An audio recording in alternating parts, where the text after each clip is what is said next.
अस्सलाम वालेकुम गाइस। कैसे हैं आप सब। Today we are going to discuss very important topic of our lecture identifier. आज जो है वो हम आइडेंटिफायर की बात करेंगे कि आइडेंटिफायर क्या है और इस फर्दर जो है इसकी डिटेल्स को टाइप्स को हम देखेंगे।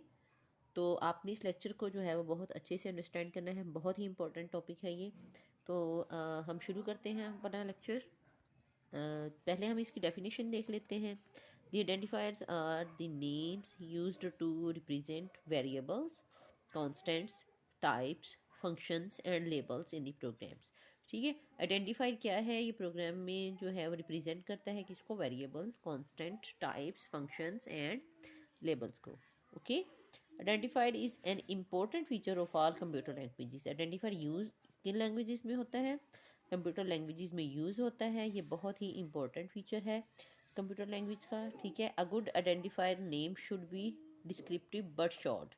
ठीक है, एक गुड आइडेंटिफायर की क्या करेक्टरिस्टिक होनी चाहिए कि वो शॉर्ट होना चाहिए और जो है वो डिस्क्रिप्टिव होना चाहिए। ओके, तो सी प्लस प्लस में आइडेंटिफायर जो है वो कितने करेक्टर्स पे होता है देख लेते हैं इसको।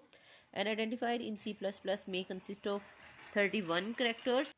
ये एमसीक्यू में भी पूछा जा सकता है कि आइडेंटिफायर जो है वो सी प्लस प्लस में कितने करेक्टर्स पे कंसिस्ट होता है, तो 31 पे होता है। इसको आपने जो है वो याद कर लेना है, इसको नोट डाउन कर लें या इसको जो है वो अंडरलाइन कर लें। Okay, if the name of an identifier is longer than 31 characters, अगर 31 करेक्टर्स से लॉन्गर होगा तो the first 31 character will be considered as character. Okay, अगर हम 31 से ज़्यादा बी टाइप कर देंगे तो वो फिर 31 को ही एक्सेप्ट करेगा। ये आपने इस बात को याद कर रखना है और बहुत ही इंपॉर्टेंट बात है ये। ठीक है, the remaining characters will be ignored by C plus plus compiler.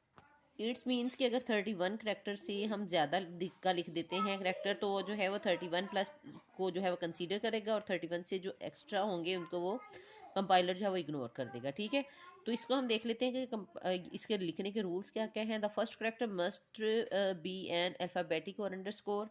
इसका पहला करेक्टर जो है वो अल्फ़ाबेटिक होना चाहिए या अंडरस्कोर होना चाहिए। The identifier name must consist only alphabetic character, digits और अंडरस्कोर्स। अंडरस्कोर्स करेक्टर्स और डिजिट्स को ही बस इसमें यूज़ किया जा सकता है। और थर्ड इसका रूल है, the reserved word can not be used as identifier name. Reserve words को हम जो है आइडेंटिफायर के नेम पर यूज़ नहीं कर सकते। ये बात आपने याद रखनी है कि सी प्लस प्लस में जो है वो 31 करेक्टर्स का होता है आइडेंटिफायर। अगर हम 31 से ज़्यादा का लिखेंगे तो कंपाइलर जो है वो इसको इग्नोर कर देगा। तो अब जो है वो हम इसकी टाइप्स को डिस्कस कर लेते हैं थोड़ा सा कि टाइप्स ऑफ आइडेंटिफायर्स जो है वो सी प्लस प्लस में कितनी हैं और इसकी एग्जांपल्स को देख लेते हैं।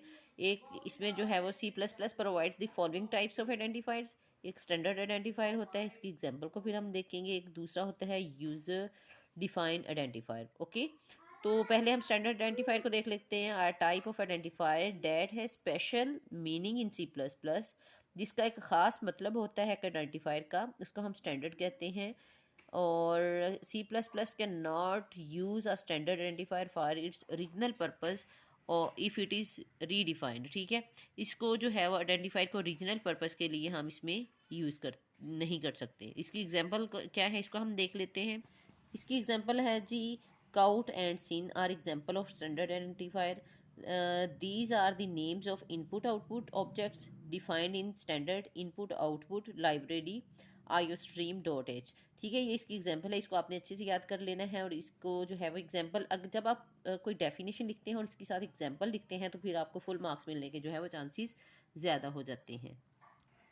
तो अब हम डिस्कस करते हैं इसकी second type, user defined identifier को देख लेते हैं। The type of identifier that is defined by programmer to access memory location is known as user defined identifier. ठीक है, यूज़र डिफाइंड आइडेंटिफायर से आपको पता होना चाहिए कि ये प्रोग्रामर जो है वो ऐड करता है, उसको हम ये कहते हैं। ठीक है, the user defined identifier are used to store data and program results को स्टोर करता है और डाटा को स्टोर करता है। ठीक है, इसकी एग्जाम्पल है यूज़र डिफाइंड की मार्क्स एंड एज वगैरह। ओके, तो उम्मीद करती हूँ कि आज का लेक्चर जो है वो आपको अच्छे से समझ आ गया होगा। अगर कोई कन्फ्यूजन हो तो कमेंट सेक्शन में आपने पूछ लेना है। इसी तरह से जो है वो आपने अपना प्यार देते रहना है ताकि मैं मज़ीद वीडियोस लेके आपके पास आती रहूँ। तो उम्मीद करती हूँ कि आज की वीडियो आपको बहुत अच्छी लगी होगी। अगर वीडियो अच्छी लगे तो आपने इसको लाइक ज़रूर करना है। साथ ही साथ अगर अभी तक आपने मेरे चैनल को सब्सक्राइब नहीं किया तो सब्सक्राइब कर लेना है।